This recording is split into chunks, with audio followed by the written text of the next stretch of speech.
Il était une fois, dans le village de Garoua-Boulaye, un jouet maudit qui s'animait dans les ténèbres. Cette poupée ensorcelée était un objet de fascination et de terreur pour tous ceux qui l'avaient croisée. Les murmures qui l'entouraient semblaient provenir d'un autre monde, et les murmures racontaient des histoires de sorcellerie, de magie noire et de mystères occultes. Les habitants du village étaient conscients des légendes et des mythes qui entouraient cette poupée maudite. Ils savaient que Fifion Ribana, le vieux sorcier du village, avait créé cette poupée dans le but de manipuler les forces les plus sombres de l'univers.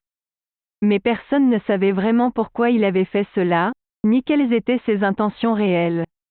Un jour, une jeune fille du village, nommée Amina, découvrit la poupée ensorcelée dans une vieille malle abandonnée. Intriguée par sa beauté macabre, elle décida de l'emporter chez elle. Mais dès qu'elle l'eut fait, les murmures commencèrent à se faire entendre. Ils étaient doux et séduisants au début, mais ils se transformèrent rapidement en cris terrifiants qui hantaient les nuits d'Amina.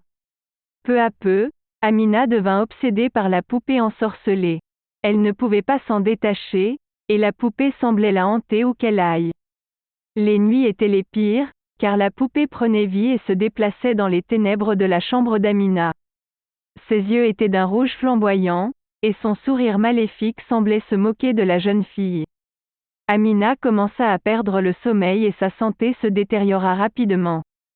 Elle était devenue le jouet de la poupée maudite, et personne ne pouvait l'aider. Ses parents, désespérés, décidèrent de faire appel à Fifion Ribana, le seul homme du village qui avait une connaissance approfondie des forces occultes. Fifion Ribana arriva au village avec sa mallette remplie d'herbes et d'amulettes. Il savait qu'il devait agir rapidement pour libérer Amina de l'emprise de la poupée ensorcelée. Il se rendit dans la chambre de la jeune fille et commença un rituel complexe pour bannir les esprits maléfiques qui la tourmentaient. Au cours du rituel, les murmures de la poupée se firent de plus en plus forts. Ils étaient remplis de colère et de haine, et Fifion Ribana savait qu'il était en train de défier des forces bien au-delà de son pouvoir. Mais il ne se laissa pas décourager, car il savait qu'il devait sauver Amina de son funeste destin. Soudain, la poupée ensorcelée s'anima et se jeta sur Fifion Ribana. Ses mains griffues et sa bouche déformée étaient prêtes à le déchirer en morceaux. Mais le vieux sorcier était plus puissant qu'elle ne l'avait prévu. Il utilisa son savoir occulte pour enfermer la poupée dans un cercle de protection magique.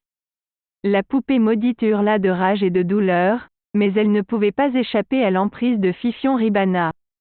Le sorcier regarda la poupée prisonnière et prononça une incantation qui la transforma en une simple poupée de chiffon. Les murmures cessèrent enfin, et Amina fut libérée de leur emprise.